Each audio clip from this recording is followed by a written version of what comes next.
Greetings, welcome back to another episode of Death Taxes and Sports Podcast. We're here to bring you the 61st episode here this evening. I'm here with two of my esteemed Johnson and Wells co-hosts, Mr. Gary Johnson and Ben the Cowgirls fan, Holloway. How you doing? He can't resist. He cannot resist. Never. Despite the dig, I'm doing good, my friend. That's great. You really want to say Cowgirls when you got that Broncos jersey on? How'd they do this that's year? fine. How'd they do? That's fine. I know my team sucks. I'm okay with that. I know that. I faced reality, sir. Thank you. Unlike you, but hey, it's okay. How about them boys? But Gary, good, awesome. Well, everything is good in Giants land over here. Awesome. I'm sure you got your 6 wins, buddy. You got your 6. I got my 9 in a playoff game. There we go. And we got Willie. How you doing, buddy? I'm doing great, man. Thank you guys for having me on the DTS podcast. It is a pleasure and a privilege. And as I was saying before we came on, it seems like I just saw you guys yesterday. Yeah. But no, we had some fun though. No, it was a lot of fun. Definitely enjoyed it. But no, thanks again for showing all the love and support. We like to give it back as much as possible. So excellent. So tonight we're going to be discussing Georgia's dominant performance, head coaching openings in the NFL, and as well as the NFL playoffs. But first, we have to do a quick recap on the Georgia college football game, if you even want to call it a game. I didn't even pay attention to it because I knew it was going to be an ass whooping. Or pardon my French. But guys, talk to me. Willie, take the floor. What was your thoughts? I don't have any. I mean, I'll tell you this. They are who they thought they were. Dennis Green. They are who we thought they were. And I'm not talking about TCU. I'm talking about Georgia and Stetson Bennett the fourth and Mr. Bowers and everybody that's on that defense that's going to end up in the NFL. They were just head and shoulders above the poor Horned Frogs out of Fort Worth, out of TCU. About 45-minute drive west on the 30 freeway from me. I didn't expect for it to be a lopsided affair such as that. I did think that Georgia was going to win, and I did think it was going to be by double digits. But I didn't think it would be dang near by triple digits because they could have scored 100 if they wanted to. And TCU was just they've been like y'all said on the show last night. They've been a cute story all year. The win against Michigan in the college football playoff was the stars aligned all together. But they ran up against a team and a squad that was really on a mission. And Kirby Smith. Oh, what is the dude's name? No, you got it right. Kirby Smart. Kirby Smart. Yeah, I'm about as smart as he is. Who is Kirby Smith? Anyway, Kirby Smart. The question remains: is he going to go to the NFL? We'll see. But in terms of the game goes, when you have two Heisman Trophy candidates on the same field at the same time, you're looking for some fireworks. Unfortunately for TCU and their fandom, their fireworks were watered down, and then Georgia just did what they do. Yeah, that'll be interesting if he does go to the NFL. I mean, I think he'd be an interesting candidate. 2 national championships. What more can you do there? We'll see. But Gary Johnson, talk to me. Ben, what's up, Ben? No, Gary, you can go first. You want to go first, Gary? Yeah, because my comments are going to be brief. This game will be put up as the reason why these mid-majors can't crash the party. It's why you're going to see Alabama and Georgia for the 357th time next season, because they're going to go back to this game and go, see, we let these little cute 12-0 teams have their little magic runs, and then they get to go play against the big dogs, no pun intended, and you see what happens. I thought my phone was like messed up or like something was glitching. When I saw 38-7 at the half, I'm like, all right, yeah, okay. My phone's messed up. I'm going to bed. And I woke up and it said 65-7. I'm like, all right, who's playing Madden? Like, that's what that was. I was playing Madden against your 6-year-old cousin who had never played Madden before, and you ran up the score. That was ugly. That was brutal. And like I said, it's going to go up as why these schools like the SEC and all them schools are going to go, see, you can't have these other little mini conferences pop up and play in our games. We don't need that. Again, I'm going to say that right now. Alabama, Georgia is going to be the championship game in 2024, 2024, because it's what's good for business. Benjamin? Yeah, so I'm the game isn't even worth talking about. I just wanted to point out this about Georgia. Last year, they had 15 players from their championship team last year drafted into the NFL. 11 out of the 15 were from the defense of last year's title team, and 5 of them were in the first round. They lose all that talent, and they go 15-0, and they win back-to-back championships. And Stetson Bennett, he's a good story. Probably won't be much in the NFL. Maybe, I'm not going to say it's impossible, but I am the numbers guy of the DTS pod. But anyways, so the last 2 years, the 4 playoff games, the semis and the finals, 12 touchdown passes, 3 rushing touchdowns, and 1 interception in those 4 games. And if you want to expand it and add 2 more games, the SEC championship game last year, SEC championship game this year, those numbers go to 19 touchdowns and 3 interceptions. So I just had to give a little bit of love to Georgia, and Stetson Bennett just has played amazing in, the biggest moments. That's all I got for that. I mean, he's going to walk on campus, and I mean, if he wanted to go to Athens and run for mayor of the city, he would probably win in a landslide. You win 2 national championships, and for a walk-on like that, hey, I like a good underdog story. I can definitely respect that. You guys pretty much summed up everything.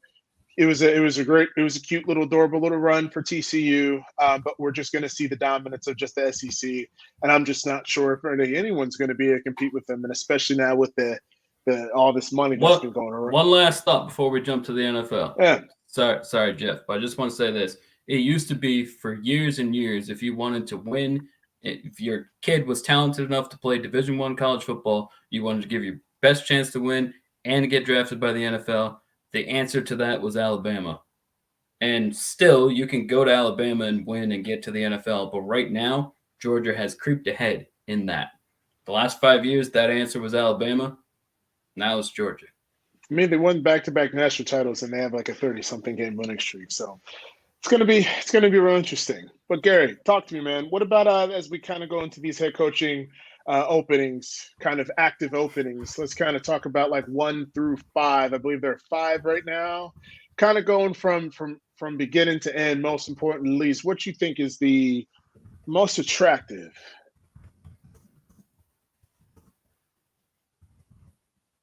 You're on mute, Gary. It's okay. You're on mute, buddy. Apologies. You think I understand how to use this technology? What I was getting ready to say was, this is like trying to find the smartest horse. Like, there's not a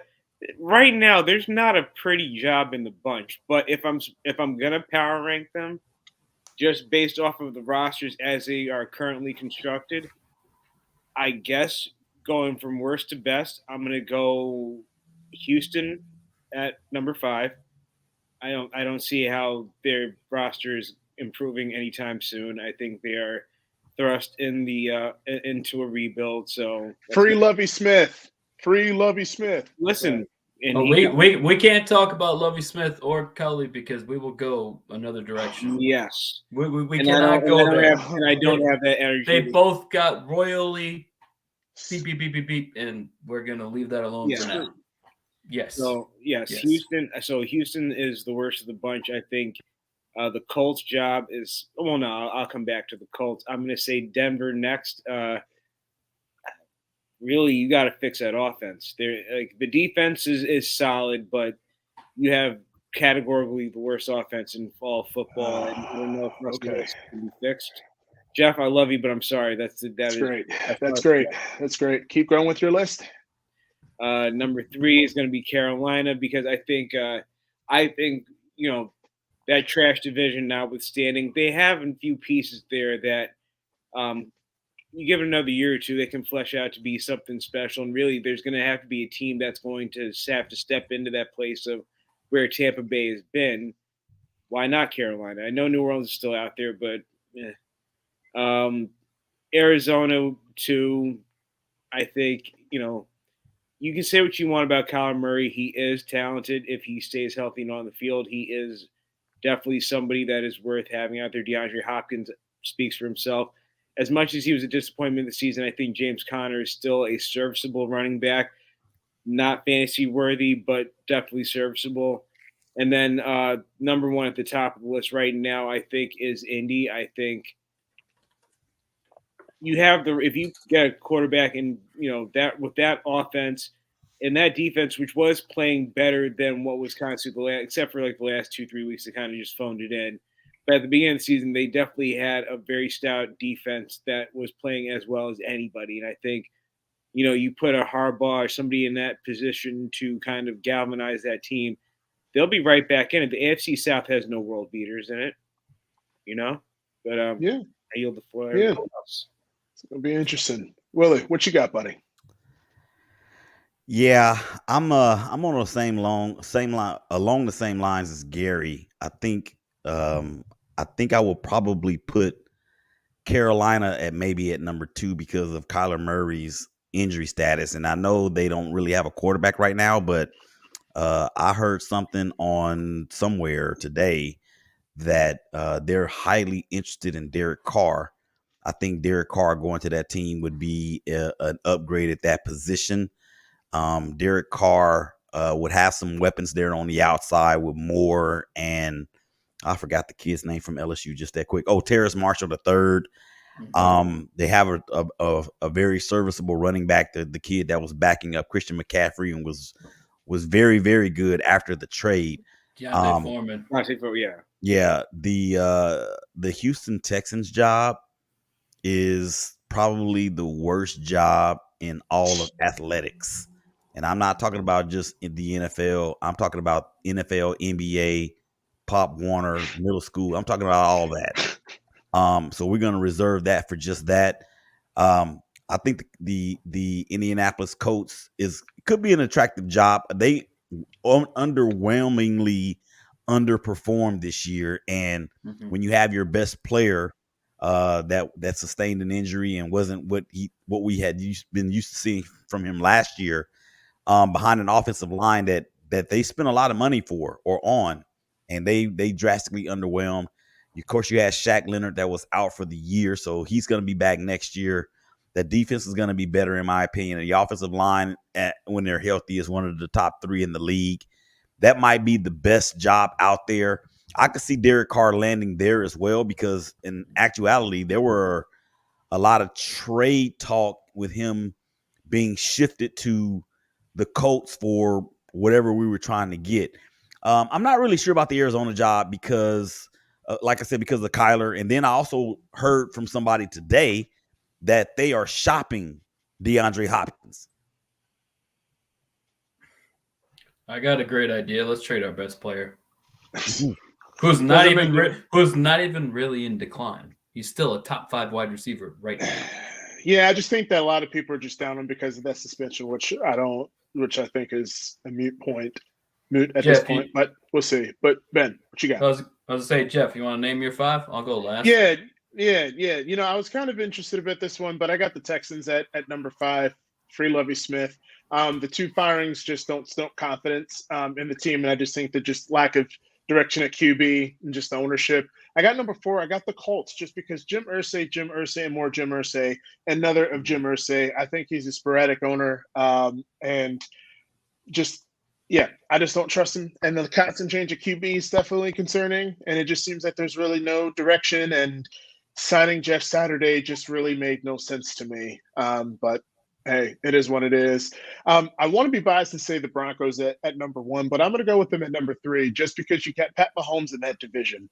I mean, that's just one thing. And then you still got Russell Wilson if he can improve the team.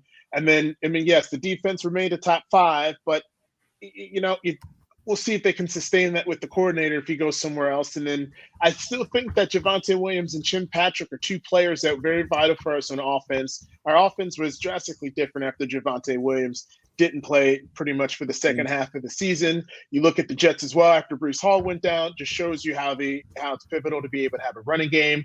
And again, there's new ownership, so there's going to be some excitement behind that. But number 2, I'm going to have Arizona, right? 4-3, but say what you like. Kyler Murray still has immense talent. I think that the coach there, I'm glad that he's gone because it just shows that he's not necessarily being able to be innovative. So maybe if you're able to bring in an offensive mind, I don't know, maybe Kellen Moore, he's interviewing for some jobs. You just never know. But I still think there's a little bit of promise. And then lastly, I'm going to go with Carolina. I think Wilkes had done a decent job when they were 1-4 after Matt Rule's firing. I just think what really kind of messed them up in the playoffs was just the sporadic play at quarterback. If they actually had comparable like play at defense or offense, rather, I think they might have been able to make a run. And lastly, Tom Brady might be retiring at the end of this year. And you look at that division, I don't know. Maybe he will. Or maybe he goes somewhere else. If he does come back, he's not playing in Tampa. That's all I'm going to say. So you look at Carolina, I mean, that division doesn't really put a lot of confidence, but I'm just saying. Ben. So I put the only team with a young quarterback who, yes, he's injured, but out of the 5 teams, clearly the best quarterback. Number 1 for me is the Cardinals. I know Kyler Murray is probably going to miss some games coming up. He should recover pretty fast from the ACL. He is pretty young. I think he needs a coach. He needs a coach that is going to sit him down and be honest with him. So I feel like coaches have not been honest with him. They've just let him get away with being the athletic quarterback. And in college, that worked. NFL, people are too fast and too athletic. He needs a coach that's going to sit him down and be like, hey, you need to do this. If you want to be at this level, you need to do this. He hasn't gotten that hard coaching. So I think that's what they need. Number 2, I went Carolina because Brady is probably leaving the division. The rest of the division doesn't have much, to speak for it. And Carolina has a lot of cap space, a lot. Number 3, the Colts. One of their biggest problems this year, Willie alluded to it, Jonathan Taylor played probably half the games and their best defensive. So their 2 best players played probably combined 25%. Leonard on defense, Taylor on offense. Sure, they should have been better than what their record was, but your 2 best players missed that amount of time. So Colts 3, Broncos 4, Texans 5. Okay. The four though shouldn't have been below 3, but that's okay. I will respect it. I guess, Ben. I guess. But no, seriously, do we really think that I was just gonna say we all had the Broncos at 3 or 4. Yeah, I'm just. Go ahead. My bad. I actually didn't even say anything about the Broncos, so I probably would put them at number 2. And the reason why, the reason why is because you have a top 5 defense. Guess what, guys? Defenses travel everywhere. They can play anywhere. Randy Gregory's going to be back. Javonte Williams is going to be back. Jerry Jeudy is getting better and better. Cortland Sutton is a beast. I think, and then I heard today that Jim Harbaugh is the number 1 person on their list. They're going hard after Jim Harbaugh. Jim Harbaugh will be the exact coach that Russell Wilson needs. I would be excited. He would definitely put a lot of confidence for me. No more first-year head coaches. Our last 3 were first-year head coaches. I think it's time to get someone with a little bit of experience. But Willie, quick question: you really think Tom Brady's retiring? Not retiring, and if you don't think he's retiring, just rapid fire real quick. Where do you think he goes? Vegas. Vegas? Oh, that'd be just lovely. Vegas, Gary. He should secure that bag in the commentary booth, but I'm saying Miami. Okay. Ben. 2 most popular storylines are going to be Vegas for the McDaniels connection and obviously Patriots for him being there for as long as he was. I don't think either one happens. I'm not even going to say it, team. You want me to, I'm not going to do it. I don't think the Patriots are. I don't think it's going to be the Patriots. I don't think it's going to be. Satisfaction. It's not going to. I don't think it's going to be the two most dominant storylines until he says something. Will be the Patriots and Vegas every single day until he says something. I don't see either one. I'm sorry. It'll be interesting. I'm sorry, but honestly, what the hell else did he have to prove? Nothing, buddy. He's addicted. He's addicted. He's literally addicted. addicted. He's gonna be. But is he trying to be Brett Favre that badly that he just wants to be dog shit for another team? Like Gary, he is not going to retire until he is forced to by a catastrophic injury, which we never wish on anyone, or he becomes like literally a bottom 10 quarterback because he won't put up with that. He's on his way. No, he's no. he's not. Okay. Nope. Let's move that up. Let's move that along, though. Let's keep it moving. This conversation. Yeah, exactly. Okay. Let's go to the all right. next topic. So let's see. Jeff, next topic. Let's see. Next topic. Yeah, let's do it. So biggest surprises of the NFL season. I was just curious, Willie, what you got for me, buddy? In a season where there have been so many pleasant surprises, you can go to Geno Smith in Seattle and them making the playoffs. Nobody thought that they would really be here. You can go to Brian Daboll and the Giants. I'm actually going to go to the Ravens, and it is a big surprise because of the fact that they're here without their best player. Do we give them much of a chance? In the playoffs? I don't think so. Lamar Jackson has not been ruled out as of yet. I think that the meter of Lamar Jackson playing another game in a Ravens uniform is continuously going down. I think they have alienated him to a degree.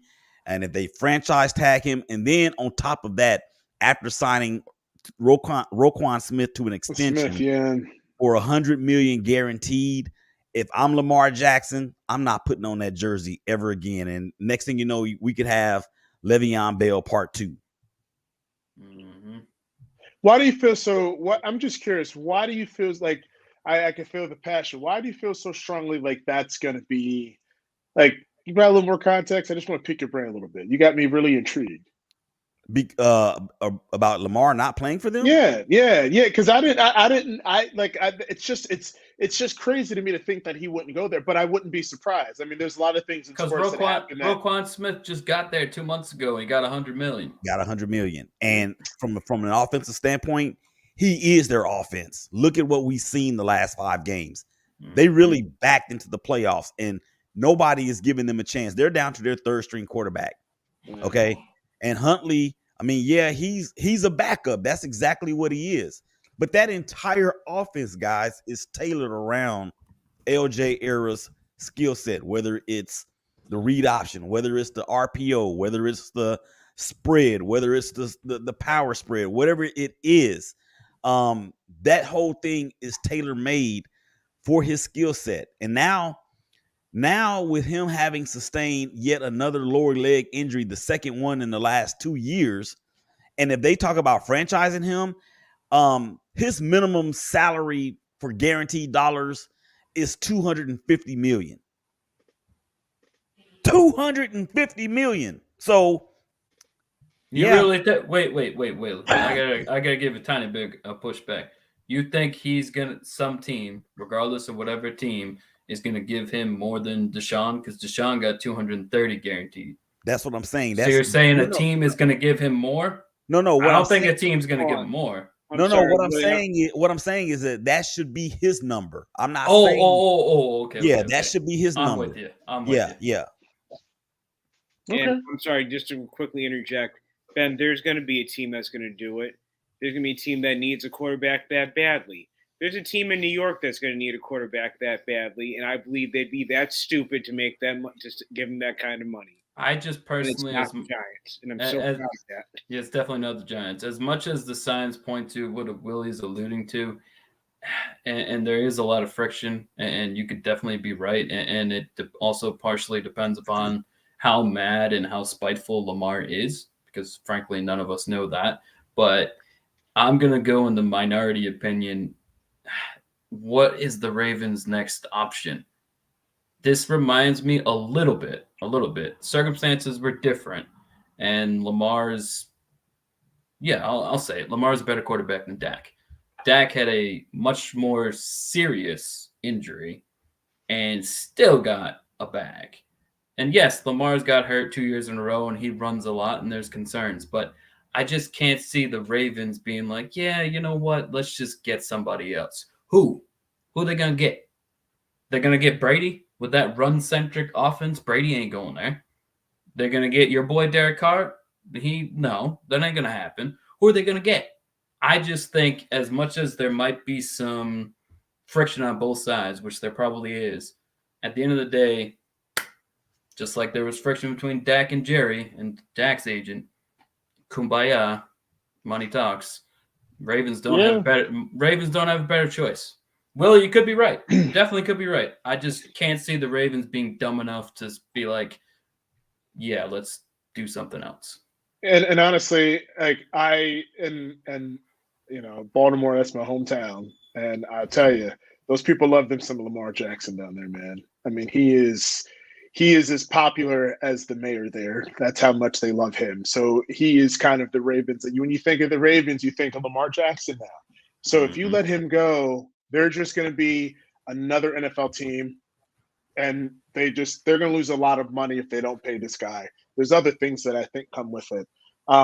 Anyway, but Ben, what about you, man? What's the biggest surprise that you have? I gotta be honest. Who knew? Geno Smith. I think 31 touchdowns and 11 interceptions. Like, I'm telling you, like, Geno Smith is the biggest surprise. He hasn't been a starter in probably 6 years. And when he was a starter, he was trash. So, like, that is the biggest surprise of the whole year, and a pleasant surprise. I'm happy for him. Like, he's exceeded everybody's expectations. To me, the biggest surprise. Gary, what you got? Just real quick, I'm just going to say that the Seahawks have won that trade, and they made my Broncos look like a bunch of fools. That's all I'm going to say. Not only do we go 4-13, but you Russell don't have Wilson your first round pick. Worst statistical year, and Geno Smith breaks his record and takes them to the playoffs, and is a Pro Bowler on top of that. It's like boom after boom after boom. Like, and Russell Wilson lost in the home opener on Monday Night Football. How do you really feel, Russell Wilson? And you don't have your first round pick because you traded it away. I can't walk around the city of Seattle with any Broncos stuff. I go into my hookah lounge. I was like, you know about Russell Wilson, right? I'm like, I know. But Gary, take the floor. I could easily sit here and talk about the Giants being a big surprise and everything, but I really think I'm just going to go more big picture. If you would have told me that this division that we were talking about all season long was the AFC West and how it was going to be a bloodbath and everybody was going to be dominant and all four teams were going to be competitive. And then you look at the NFC East, who we thought Philly, maybe Dallas, it was going to be a two-team race. Mm-hmm. The season's come and gone. All four teams are at least 500 or better in the NFC East. Mm-hmm. Who had that when the season started? Like, that's one of those, like, if you would have told me the NFC East would be the more interesting division and the AFC West would be such an immense disappointment, like, I would have left you. Like, we knew the Chiefs were going to be the Chiefs. The Chargers were really going to be, like, the second best team by default. But then, like, it's just that division really was disappointing. And it was sad to see because then you look at kind of as, like, I'll go as a 1B, Devontae Adams and Aaron Rodgers. Just, you couldn't, like, two people have never needed each other more than those two people need one another. Because you see how awful both, like, nobody won after this. You have Devontae Adams go to. Willie's giving you that look because Devontae was amazing. They didn't win, but Devontae still played like Devontae played well, but now he went from a team that he went to a team that didn't make the playoffs. Mm-hmm. Aaron Rodgers was his quarterback. His team didn't make the playoffs either. Devontae Adams is still Devontae correlates there. I'm sorry. Devontae Adams is still a top 5 receiver in the league. But I think QB play makes a difference. Even if his numbers are down, even a little bit statistically, I don't fault him for that because Derek Carr, I believe, who I'm still a fan of, had one of his worst statistical seasons in his career. And let's be real. Derek Carr is not Aaron Rodgers. But he's still a service. He's good. I still think Derek Carr. I can go bust. He's a good quarterback that was in a bad system because Josh McDaniels is. Yeah. Hey, Willie, I wanted to ask you a question. In my opinion, the person, if you had to pick one person at fault, the biggest to blame for the Raiders would be McDaniels. I'm interested if the Raiders fan agrees. Oh, without a doubt. Okay. Without a doubt. Did you know, or let me ask y'all this, or let me put it this way. Mm-hmm. Did you know that the Las Vegas Raiders is the only team in the history of the NFL I know where this goes to lose a game to the last person picked in the draft and a coach that had no experience in the NFL in the same exact season? That's real. Well, there you go. Hold on, say that one more time, Willie. Can you say that one more time, just to emphasize it? Say it slowly with drama, all of your passion. Go. I can't do it, man. They can't do it again.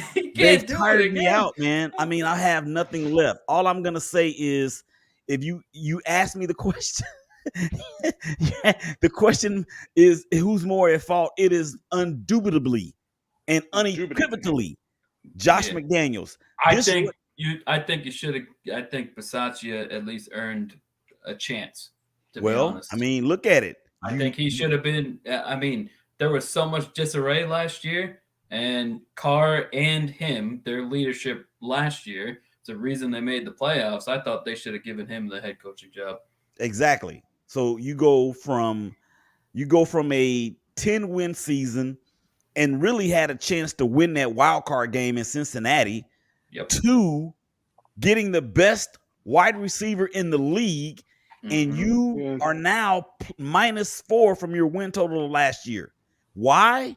Because your defense gave up 7 or 8 double-digit leads. Yep.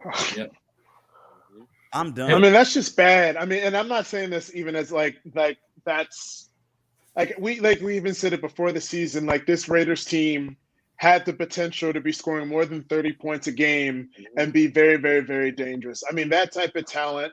Well, Waller, I know Waller was injured and Renfrow, but there's no reason why that offense wasn't as efficient as it should have been. And again, I'm a very big fan of Derek Carr. He doesn't get the respect that I think he deserves as a quarterback because I think he's actually a decent quarterback. But go ahead, Ben. I was just going to say we've all talked a lot of disappointments, and I think that's fair. We've talked a lot of disappointing things, and I know I just want to bring up a name and I'm going to stick to football and let's keep it football. And I know he missed over 700 days, I believe, but Deshaun Watson was freaking horrible. But are you surprised by that though? I mean, the last time he played, he was a top 5 quarterback. So it's quite the drop-off. I know he missed a lot of time, but he completed 58% of his passes, and his QBR was the 6th worst in the entire league. And he had Amari Cooper and Donovan Peoples-Jones and Nick Chubb. Like, I'm sorry. I know he missed a lot of time, but that's a huge disappointment. I know. No, that's all, and that's all real, right? Like, I am not disputing that, but also at the same time, that's a lot of time to miss football. That's a lot to be quarterback. I mean, the speed of the game, the feel for it, the flow. I mean, like, he hasn't played in meaningful game action almost in 2 years. Yeah, so he really He really was, though, a top 5 quarterback 2 years ago. And I think he can get back there again. I just think He that might. he's going to need some time. I'm with you. I just think I'm going to give him a little bit of a pass. I'll give him until week 7 of 2023, and then let's put it on the board and let's just see. Let's just give him a little bit of time. But Willie, what do you think about Deshaun Watson? Would you attribute it to him missing time, or do you think it was something else?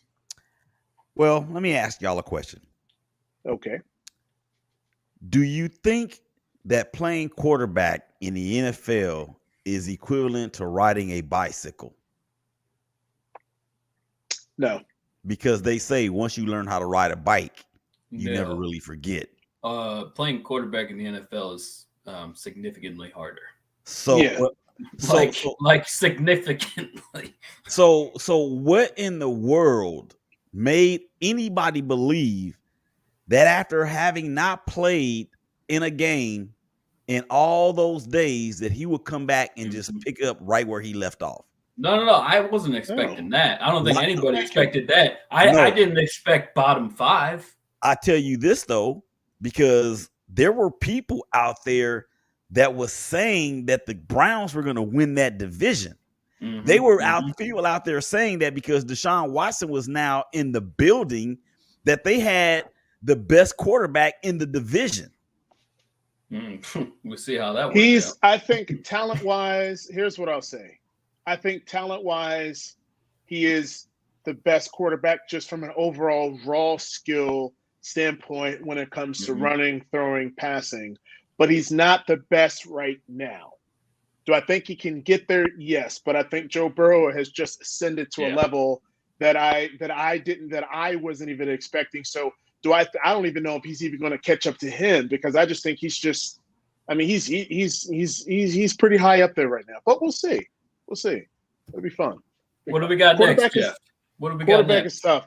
I'm gonna take this one. I think for me the biggest surprise was the Lions, and not the first half of the season, but I think the second half, them learning from their mistakes. You knew that this team had a lot of offense and they could score a lot of points very quickly, but they shot themselves in the foot with a crap ton of mistakes, and they really cleaned that up towards the second half of the season. And really, we're like, hey, if we don't do flags, this is what happens. Wow, we can actually win. So I think they really learned that, and their discipline has gotten a lot better, and you can even see it in the Cowboys game. That team has grown and matured from the beginning of the season to the end. Let's see if they can do it again next season. And their rookie, Aiden Hutchinson, was a big reason their defense started playing better too. The last 6 or so games, he finished, I think, with over 10 sacks as a rookie. I'll tell you what, Jared Goff, there's a reason why he was the number one overall pick. That's all I'm going to say, right? And then now you have Williams. Now you're going to have, I don't even want to name all the people, but you get my point. Gary, did you go? Did you give your biggest surprise? Everyone go? Yes. I forgot. Everyone went? Willie, you went? Mm-hmm. Okay. See, all right, great. Thank you for keeping me on task. That's great. I feel the love here. Now, biggest disappointment of the NFL season. Really interested with y'all on this one. But I'm just gonna take the first hit on this one, and I'm gonna say the Rams Super Bowl hangover syndrome. I mean, I wasn't expecting them to get back to the Super Bowl, but I wasn't expecting it to be this bad. That's all I'm gonna say. I can counter that with 3 names: Cooper Kupp, Aaron Donald, Matt Stafford. How often did they play? How often were they on the sideline? I get that. I'm not saying playoffs, but I just wasn't thinking it. No, I was just being you know what I was doing. I was just being the other side. But still, those are some amazing players that missed a lot of time. Yeah, I mean, but we could still say the same thing about the 49ers with Kyle Shanahan. I mean, Debo hasn't been playing every single game. He's down to his third string quarterback, but they're still going. I mean, you find ways to keep the train rolling. And I'm only using Kyle Shanahan.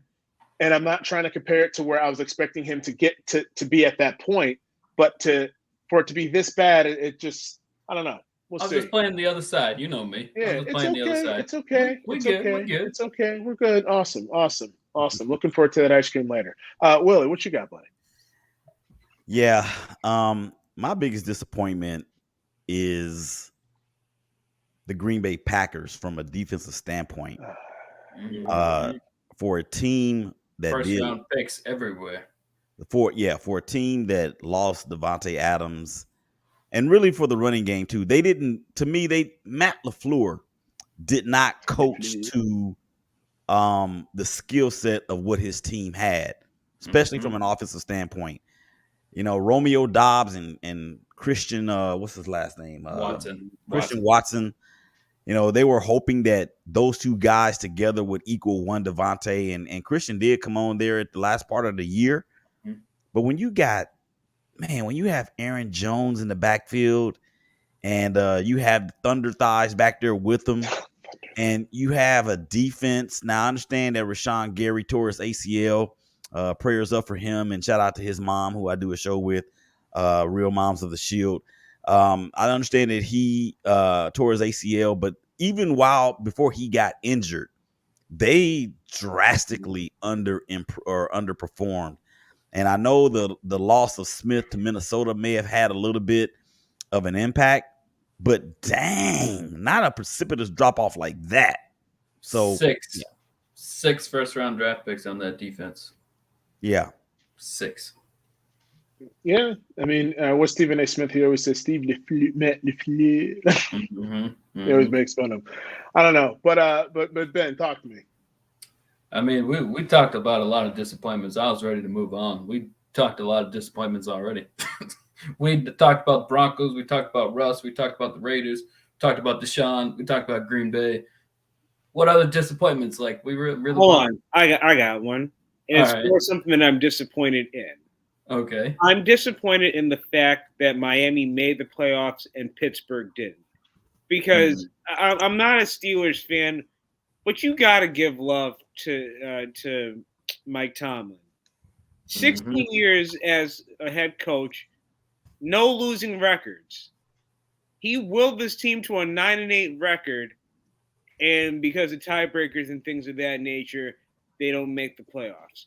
Meanwhile, Miami stumbles in with Skylar Thompson going to Buffalo. And it's like Pittsburgh would have put up more of a fight. That's not going to be a competitive game. That's not going to be fun to watch. You know, like there's just immense disappointment on that side for me. So that if I'm disappointed in anything, it's the lack of Mike Tomlin in the playoffs. Yeah, Mike Tomlin, man. A lot of big ups to him, man. I mean, that man should be the coach. The two P's, Pickett and Pickens. Get used to those names. Pickett. I'm curious about that dude. I'm not saying he's going to be a superstar. I'm saying those two are going to be, the Steelers hope those two will be on that team for a long time. Yeah, no doubt. Who did I'm losing track of people here. Well, you gave yours. Dog, we went around the horn with surprises and disappointments. Let's keep it moving, man. Next topic, keep it moving. All right, sounds good. Hey, Ben, excuse me. Ben, how are you today? You good? I'm doing fantastic. How are you? How's your knee? Is your knee okay? Yeah, still recovering. Okay, sounds good. All right, look forward to that biscuits and tea later. Biggest question you guys all have for all the NFL playoffs. Let's see.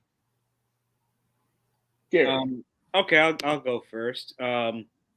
Really, it's with Buffalo. You have the momentum of all momentum on your side. You've been building for a postseason like this for years. Are you actually going to take this next step or not? Because as I've said many times before, if not now, when?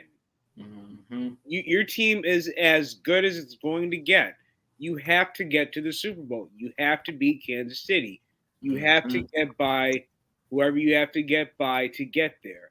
Are they going to take that next step, or is this team already on the first steps towards blowing it up? I just feel it. I don't know, man. There's a lot of pressure on Josh Allen because if he doesn't do it now, he's never going to do it. I mean, this is as good as this team is going to be.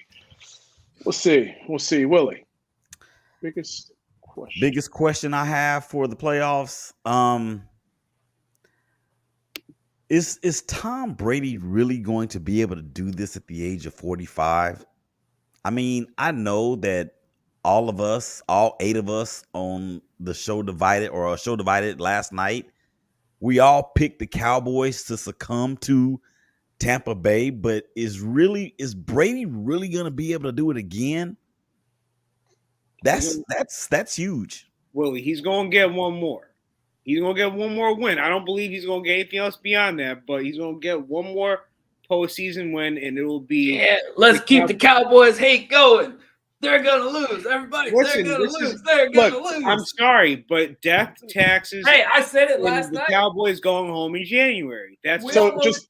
Since like in all seriousness, it's like 30 years almost. On a very serious note, though, from an X's and O standpoint, the only way that the Cowboys win this game is if they score more than 30 points. Okay, they have to score a lot of points. Tampa ain't I don't think that if it's a close game,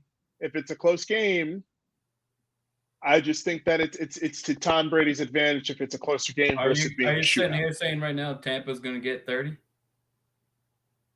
No, I know the defense has struggled, but no, Tampa ain't. That's what I'm saying. Like that. So Dallas doesn't need 30 if Tampa's not going to score 30. What I'm saying is that if you don't want it to be close, let me not put the point total then. You don't want it to be close.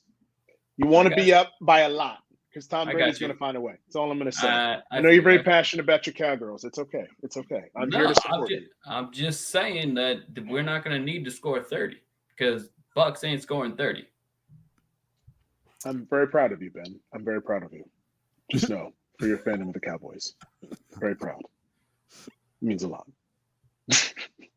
Anyway, Ben, you got any other biggest questions? I'm going to let y'all keep it going. I'll save my because I don't want what I say now to interfere with the next topic, so I'm gonna save it. Okay, gotcha. I'm excited for that next topic, so I'm not gonna comment on this one. Okay, so here's mine. I'm gonna say, are they are who we think they are, and what I mean by that is, are the Bills who we think the Bills are? Do we think like the Seahawks are who we think they are? Do the true do those common historical characteristics that we define teams by? Is this the year where it changes, right? Mm-hmm. Like the Bills, are they going to be those historic Bills? Are the Giants going to prove us wrong and not be who we think they are? Where it's the Saquon shows, is Daniel Jones going to be the reason they win a game or win more games, right? Like there's a lot of they're beating Minnesota. But is it going to be? But is Daniel Jones going to be the reason, or is it going to be the Saquon show? It doesn't matter. You get a playoff win. You get a playoff win. Yeah, I don't think it matters at that point. It doesn't matter. I don't give a damn who does it, as long as that's what I mean. If you get the W, we are long overdue for Kirk Cousins doing Kirk Cousins things. That's what I'm saying. Like, is Kirk Cousins going to be Kirk Cousins, or is he going to surprise us? We got a long history of Kirk Cousins. Or is Dak going, or what type of? Or even this, what type of, like, I'm a big Dak fan, but is he, what's his storyline going to be? What Ben, real quick, what do you think is on the line legacy-wise for Dak Prescott? Well, that basically segues, and I think we covered biggest questions. So next topic is definitely one I'm most excited about, or one of the exciting ones is, who's under the most pressure with top 3, most pressure. And we can have some carryover here. We probably will. 3 players with the most pressure. Dak is number 1, and it's as simple as this. The team has been hit by injuries on defense. Out of their top 3 corners from September, only Trayvon Diggs is playing. So their number 2, Anthony Brown. Nobody knows the name, but he was a really good number 2. And then their number 3, Jordan Lewis, same thing, gone for the year.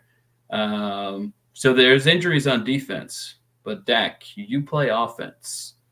You got everybody healthy on offense. Everybody. The line, the running backs, the receivers, everybody.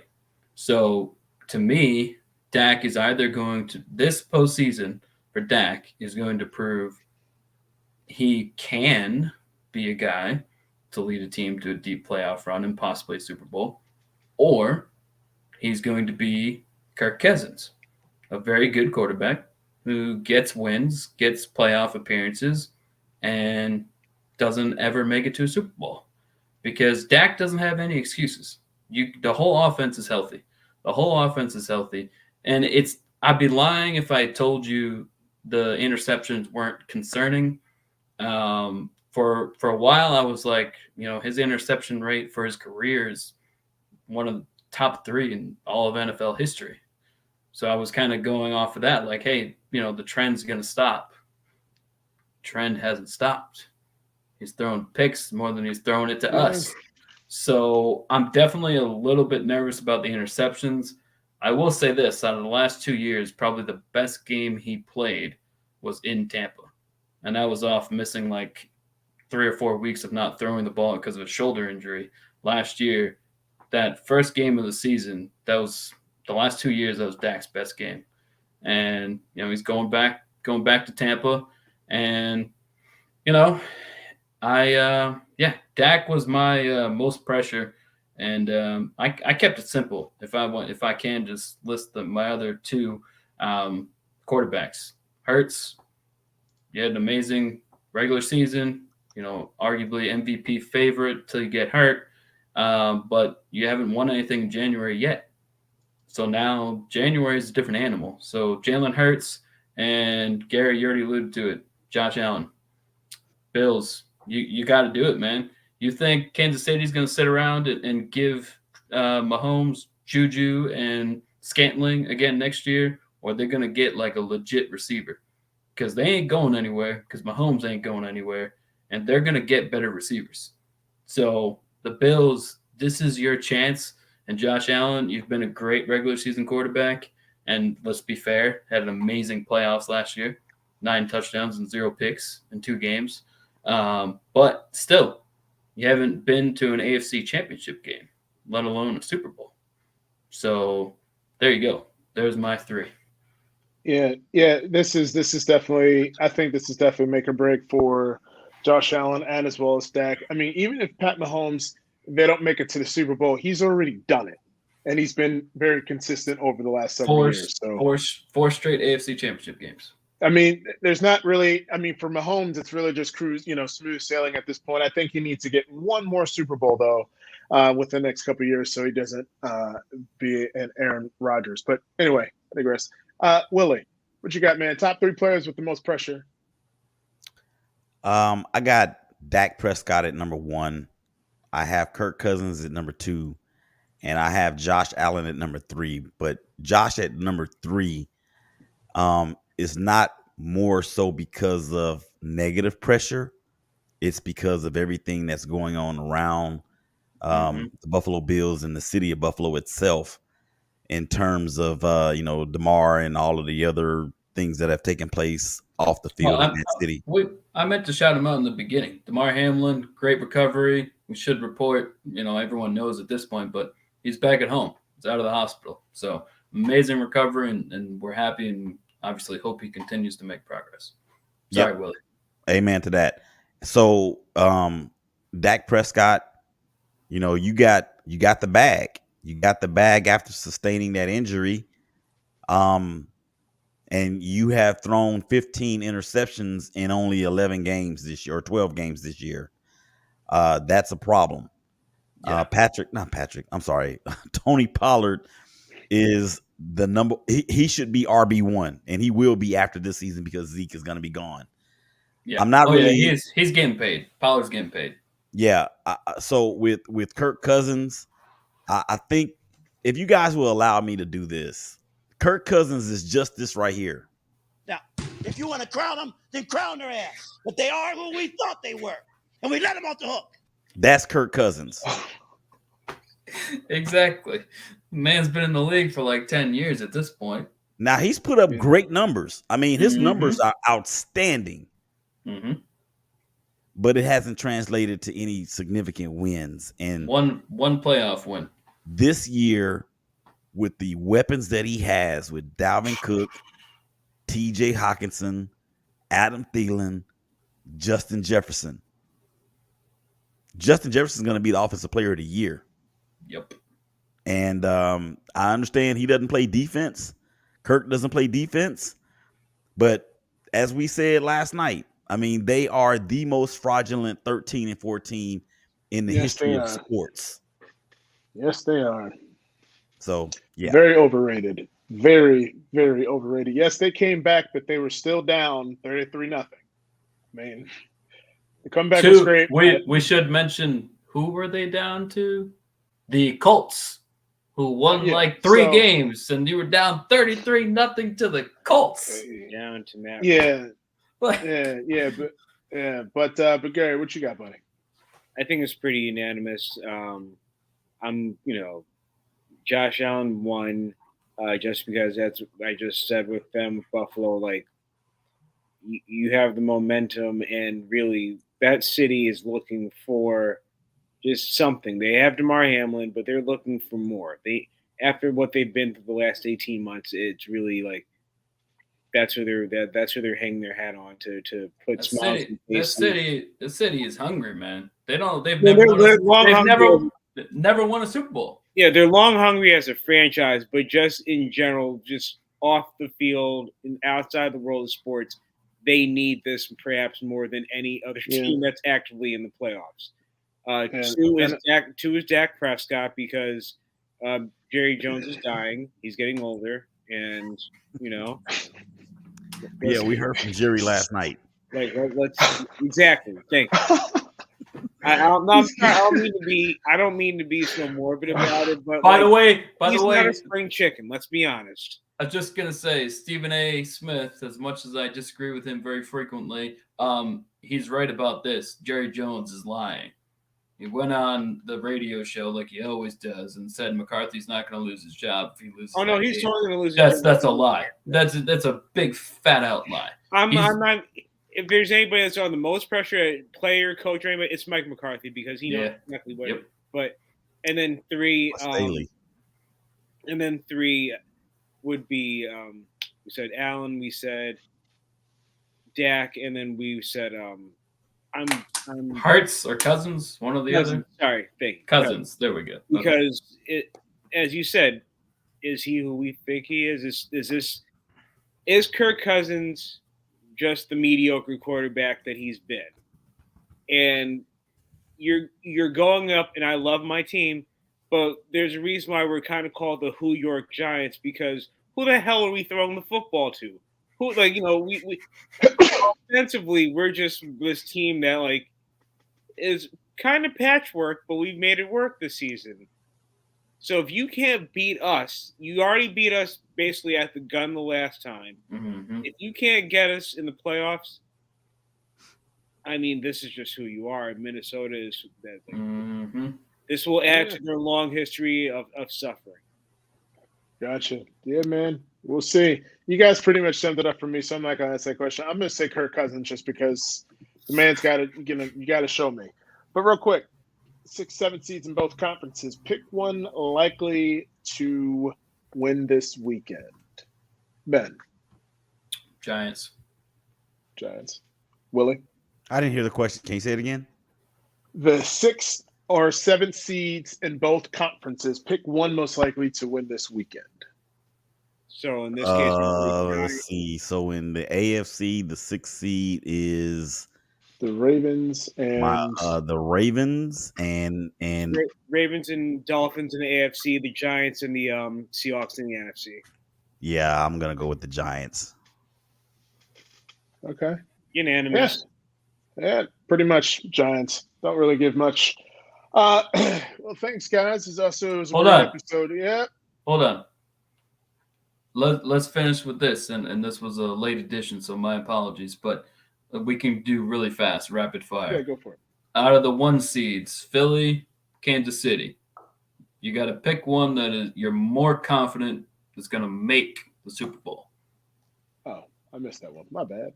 You're good. So Jeff, you want to lead it off? Out of those two, the most confident that they'll make the Super Bowl, not win, make. Unfortunately, I'm going to have to say Kansas City.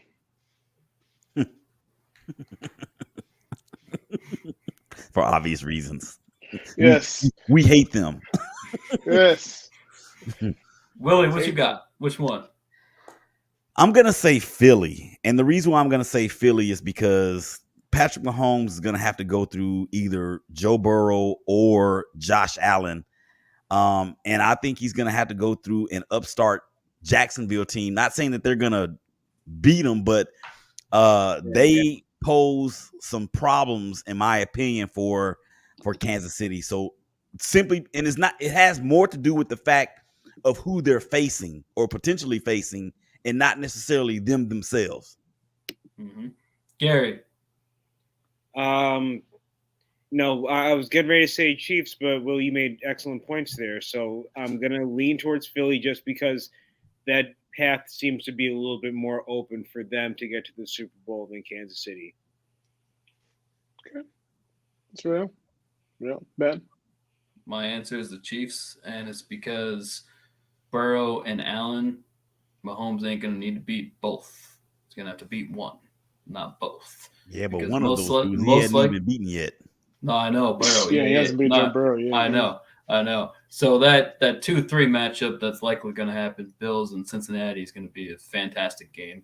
But I think the Chiefs, because, and the other aspect of this is, I'm sorry, but Philly has downplayed Jalen Hurts' injury for a month, and he's not 100%, and he's not going to be 100%. And I'm not saying they can't win with 80% of Jalen Hurts, but it ain't the same as a month ago. So, and I have to say this too, like, I'm sorry, the Niners, like, their roster is unbelievable. Like, if I had to pick an NFC team right now, I'm going to go with the majority of people that are saying it. The Niners have the best roster. Yes, their quarterback is a 7th-round draft pick, and matter of fact, the last person drafted. But their roster is phenomenal. So I say the Chiefs because of the Hurts injury and because I just believe the 49ers are going to make Super Bowl. They did lose to the Broncos, by the way. But anyway. One of the ugliest games of the entire season. You still beat them. You look at that record. You see those 4 losses? You see those 4 losses?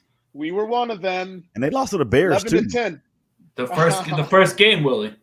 First game with Trey Lance. Who would have thought? That's what I'm saying, man. Talk about getting hot at the right time. Getting hot at the right time. 9 in a row. 4-4 to 13-4. Yeah. But Willie, thanks for coming on again, man. You want to give a little? You got the floor. Oh, I get. Excuse me, it's shameless plug time, huh? Yeah. All right. Well, first of all, thank you guys for having me on again. It was a blast. It's always a treat when you have DTS and SBMG together on Twitter at Shakeback Media Group, spelled SHKMD or MEDIA and then GRP on Twitter there, on Instagram at Shakeback Media Group, completely spelled out, on YouTube, the Shakeback Media Group, Facebook, same thing. And I have a book coming out, everyone. So it's going to bless your soul. I will be putting out an announcement once it is finalized. So yeah, I'm looking forward to that. And thank you guys again for having me. Yeah, sure thing. Well, all right, folks, that's a wrap for tonight. We want to thank everyone for the continued support as we're marching towards year 1 next month. Coming up very soon. So be sure for all the special little isms that we have going on. So y'all take care now. Peace. Hail Von Miller.